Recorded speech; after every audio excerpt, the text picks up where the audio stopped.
final, Samir, eu tenho uma preocupação aqui de passar principalmente para as pessoas que estão começando a carreira, como que é o mundo executivo. E eu tenho algumas perguntas para você nessa linha. Primeiro, eu queria que você me dissesse o seguinte: qual é a principal competência que você vê quando você vai contratar um profissional sem ser cargo executivo? E qual que você vê quando você vai contratar alguém que vai ser gerente embaixo de você? Quais são as distinções que você faz como competências para cada um desses níveis? Se você sabe que é uma pergunta difícil de responder, Sim. porque assim, né? Tem aquele ditado que fala: eu contrato pelas competências, pelo currículo e demito pelas atitudes. Exatamente. Não é? Exatamente. Então, penso eu, né? Que na hora da gente fazer uma contratação de um profissional nível básico, etc. e tal, eu acho que é muito importante procurar alguém que tem condição de aderir à cultura da empresa que você trabalha. Muito importante. É um profissional que tem alguma característica de arregaçar a manga para trabalhar. Até porque não existe, né, Silvio, chegar em algum lugar sem algum esforço. É muito difícil se ver isso. Algumas vezes a gente ouve uma história e tal, não sei o quê, mas é preciso estar preparado. Né? Então nós precisamos, eu busco muito um profissional que eu consigo ver essa versatilidade, porque exatamente foi aquilo que me ajudou. Entendi. Poder ser versátil, poder ser aberto a entender, compreender, ouvir. A gente ter aquela humildade de deixar de lado um pouco as nossas convicções muitas vezes. E não estou falando de princípios. Princípios você tem os seus. Isso não pode ser ferido em momento algum. Mas convicções acerca de certos assuntos. Entendi. Eu acho que você precisa quebrar muros, né? Derrubar muros dentro de você. Então, assim, nós tentamos procurar um profissional assim, além do conhecimento técnico que precisa ter, mas acho que a pergunta não era por esse lado, porque conhecimento técnico, exatamente, né, você já seleciona no currículo. Exato. Né? E você acha que as competências também para o gestor, ou aí para o gestor são diferentes? Você vê mais coisas? Eu acho que assim, obviamente que as competências para o gestor são extremamente importantes, mas o gestor, ele já precisa ter aquela condição de trabalhar em grupo, de reunir um grupo. Entendi. Em volta de uma ideia, em volta de um objetivo. Resiliência, senhor. Se eu vou por aquele caminho e estou vendo que ali tem um muro, ou eu preciso escalar o muro, ou eu preciso dar a volta. Porque a dificuldade vai estar ali, independente da área que você esteja, até na própria relação interpessoal. Claro. Então não adianta um executivo ficar batendo de frente porque é daquele jeito que ele quer. Inicialmente é do jeito que a gente quer, do jeito que nós programamos, mas na hora H, na hora de executar, não acontece isso. Então, o que se precisa de um executivo? Resiliência. Eu acho que aquela humildade de saber ouvir, de perguntar, sabe? Eu tenho como um grande padrão a seguir o nosso presidente lá. E ele tem muitos anos de janela, que nem a gente fala, né? Trabalho, experiência, mas ele tem uma humildade de perguntar. E às vezes, obviamente, ele tem as convicções dele. Sim, claro. Mas a humildade, a curiosidade que ele tem em perguntar, acho que são características. E às vezes a pergunta se alonga, as perguntas vão ficando cada vez mais afinadas e tal, mas eu vejo isso como uma humildade, porque quem pergunta não tem vaidade, porque quem não pergunta já sabe tudo. E pior que a pessoa que acha que sabe tudo, ela parte de premissas que às vezes estão erradas. E aí ela chega a conclusões que têm uma lógica, mas o fato de você ter uma conclusão lógica não significa que ela esteja acertada para a realidade que está acontecendo. Então ele é um grande exemplo que eu sigo neste sentido, sabe? Tem as convicções, sim, as convicções deles formadas ao longo da vida, mas é de uma humildade em perguntar, sabe? Em demonstrar que não sabe. Então eu fico imaginando para uma pessoa mais velha, perguntar para uma pessoa mais nova, como é isso? Ou o que você pensa a respeito disso? Ele pode formar a convicção dele diferente daquilo que você falou, isso é uma outra história. E eu acho que isso é respeitável em todas as áreas, né? Não tenho dúvida. Mas eu acho que, então assim, o que eu procuro no executivo, assim, a nível gerencial, é exatamente isso. Essa necessidade, essa curiosidade de perguntar, de entender, de compreender. E quando você olha para o futuro, você sente que existem outras competências sendo acrescentadas a essas, ou no futuro são mais um reforço disso que você está me dizendo? Como que você vê assim, as mudanças que vão acontecer na gestão de pessoas, na gestão administrativa das empresas? Você sabe que uma coisa engraçada que eu tenho visto, até ouvido muita gente falar, esse negócio da inteligência artificial. Sei. Então que profissões vão desaparecer no futuro, e etc e tal. Então, assim, partindo desse pressuposto, eu acho que nada substitui o ser humano. Nada. Nada substitui aquela sensibilidade que o ser humano tem. É verdade. Para poder compreender, sentir no dia a dia aquele detalhe que nenhuma máquina saberia. É verdade. Sabe? É verdade. Então, assim, acho sim que cada vez mais nós vamos aperfeiçoar essas características que temos, essas que eu falei, inclusive, mas eu acho que nada nunca vai substituir a mente humana. A mente humana é ilimitada para evolução. Entendi. Entendeu?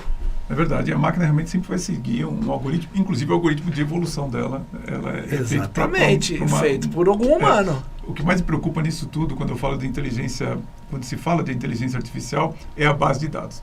Porque se a base de dados estiver adequada, correta, ótimo, ela vai passar informações adequadas e corretas. Se uma inteligência artificial for alimentada com bases de dados enviesadas, erradas, nós estamos fritos, porque as pessoas vão pegar informações incorretas, inclusive informações históricas. E essa base de dados é passada pelo próprio humano, né? Exatamente. Não existe ninguém que vá colocar dentro, no frigir dos ovos, é isso. As pessoas estão querendo substituir algo que é insubstituível, que é todo o seu conhecimento sempre bate em um ser humano. Não tem um conhecimento isento, um conhecimento que não vai chegar em uma pessoa que sabe algo, ou que escreveu algo, ou que passou por alguma experiência que está sendo comunicada. Mas complementando essa resposta, Silvio, acho sim que cada vez mais a gestão e a liderança precisa estar atenta e andando paralelo com a tecnologia.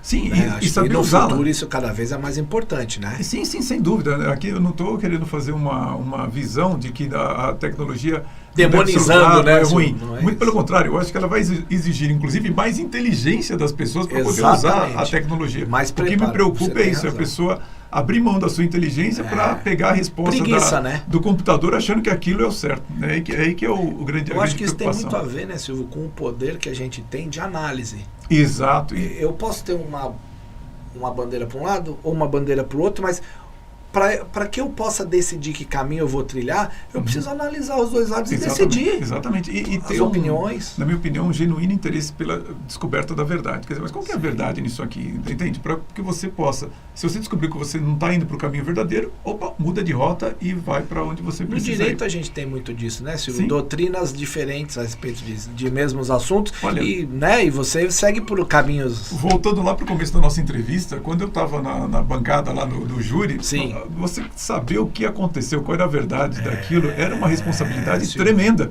Porque a hora que você colocasse seu voto lá, você estava decidindo a vida de uma pessoa. Exatamente. Então a gente tinha que ter calma, entender todo o teatro que havia de vez em quando do promotor ou do advogado de defesa e descobrir ali os detalhes que diziam, eu saquei o que aconteceu. Sim. Entendeu? E a partir dali você tomar a decisão. E olha, é um suador, assim, porque certeza, não é brincadeira você decidir a vida de alguém. Para finalizar, a última pergunta. Se alguém quisesse seguir a sua carreira, qual que seria a orientação que você compartilharia com essa pessoa de ter uma carreira como a sua? O Silvio, acho que precisa ser bastante maleável, acho que as questões. Compreender, tentar compreender a necessidade daquilo que está sendo proposto para ser feito. Precisa ser um otimista. Eu acho que as pessoas hoje talvez perderam muita condição de ser otimistas, sabe? Você tem razão, também acho. Eu acho que a gente acorda já pensando que... Precisa acordar pensando que o dia vai ser melhor do que foi o dia de ontem. É verdade. E não estou falando com relação a dinheiro, com vaidade, com relação a tudo. O mundo do negócio é o mundo dos otimistas. Se você, como executivo, você for um cara muito negativo, nada vai dar certo, não vai funcionar. Você tem que ser um cara realmente otimista, eu concordo com você. Exatamente. E acho que, Silvio, estar preparado para as oportunidades que surgem. Eu acho que hoje eu estudo muito mais do que eu estudei no período da escola e da faculdade. Sabe? Então, assim, isso significa estar preparado, porque as coisas, as oportunidades surgem. Você pode não estar 100% preparado. O frio na barriga sempre vai existir e talvez seja isso que mova a gente a estar sempre mais preparado, porque você não quer estar com aquele frio na barriga. Então, eu vou me preparar, mas sempre acontece. E é interessante você falar isso. Uma vez eu vi uma entrevista do Silvio Santos dizendo que depois de 30, 40 anos ele fazendo o programa dele, ele ainda sentiu o frio na barriga na hora que ele tinha que entrar para apresentar. Eu falei, poxa, mas que informação importante, né? Porque normalmente quando você vê uma pessoa ali no palco, descolada e tal. Sim. Você fala, nossa, como ele está calmo, como ele está tranquilo. E, na verdade, ele está com aquele frio na barriga também. E o executivo, como líder de pessoas, está sempre na frente de outras pessoas, né? Então, a gente está sempre, todo dia, entrando no palco, né, Samir? Não tem dúvida. Exatamente. Samir, olha, a gente vai agora fazer para você que quer conhecer um pouco mais das ideias do Samir, nós vamos fazer agora a gravação do Conversa Controversa. Nós vamos falar um pouquinho mais sobre como que é trabalhar numa empresa de dono. E também nós vamos falar um pouquinho sobre tributos, né? Como a legislação tributária atrapalha nós que estamos no mundo de negócio. Então, se você quiser assistir a essa parte da nossa entrevista, ela é gravada e ela é reservada apenas para os assinantes do canal O Executivo. Nós vamos falar sobre esses dois temas, vamos nos aprofundar bastante a respeito, vai ser muito útil para você. Fica aqui o convite. Samir, você começou dizendo que seu pai pedia para você perseverar naquilo que você acredita. E eu conheço o Samir já há algum tempo. E uma coisa que sempre eu admiro é que você sabe muito das suas crenças e você as persegue com muita perseverança. Então, eu só tenho a agradecer pela sua presença aqui e pelos ensinamentos que você compartilhou conosco. Muito obrigado, viu, Samir? Silvio, eu que agradeço. Eu me sinto muito honrado, envaidecido de poder receber esse seu convite.